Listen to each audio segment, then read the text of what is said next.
እንግዲህ ጨረቃዎቻችን ባሉት መሰረት ጥያቄ ጠይቁን ብለው ነበረ ትናንትና። ያው መነሻው ከመቼ ጀምሮ ነው ያፈቀርከኝ በሚል ነው። ሶ ቅመሟ ቤት ፎቶ ተፖስቷል። በዛ ጋር ሄዳችሁ ጠይቁ የፈለጋችሁትን ጥያቄ ማለት አሪፍ አሪፍ ጥያቄ፣ ይሄንን ጥያቄ መመለስ አለባቸው የምትሉትን ጥያቄ እናንተ ላይ ጥያቄ የሚፈጥርባችሁን መጠየቅ አለባችሁ። ምክንያቱም መድረኩ የኛ ስለሆነ በጥያቄ እናፋጥጣቸዋለን ማለት ነው።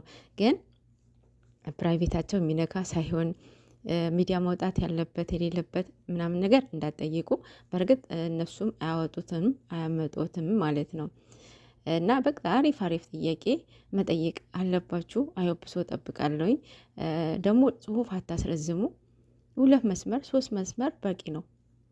ምክንያቱም አሁን 2000 ጥያቄ 2000 ጥያቄ ይመለሳል ማለት አይደለም። በዛ በ2000 ተጨምቆ ሜቢ 15 20 ወይም 10 ቢሆን ነው ማለት ነው። እዛ ውስጥ ያው ለሁላችሁ መልስ የሚሆናችሁ ነገር ይመልሳሉ ብዬ ተስፋ አደርጋለሁኝ። እንግዲህ በጥያቄ ይፋጠጣሉ ማለት ነው። የምር እኔ ትላንትና እንትን ቪዲዮን ማለት ነው ሳልጨርሰው ነበር የወጣሁኝ። በጣም ሴትዮ አናደደችኝ ሳልጨርስ ማለት ነው።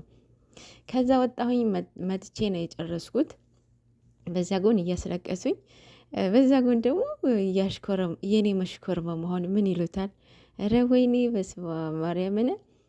እና ብቻ አንዳንዴ እንጃ በስመ አብ በጣም ደስ ብሎኛል እውነቱ ለመናገር። ሌላው ማታው ያው ቼልሲ እያሉ መጥተዋል። ማታ የምናይ ይሆናል። እቺ ሴትዮ ደግሞ አጉል ሰዓት እኮ ነው የምታስወጣኝ፣ አጉል ሰዓት ማለት ነው። እና እንደምታስወጣኝ ተስፋ አደርጋለሁኝ። ማታ የምናይ ይሆናል። ብቻ በስመ አብ ምን ያህል ደስ እንዳላቸው በስመ አብ ደስ ይላል። ማርያምን የእነሱ እንደዛ ፍቅራቸውን በመገላለጣቸው የአብዛኛው ኦዲየንስ ፍላጎት ነበረ። ማርያምን በስመ አብ ይመችሽ፣ ቅመምዬ ይመችሽ። አንቀጠቀጠች እኮ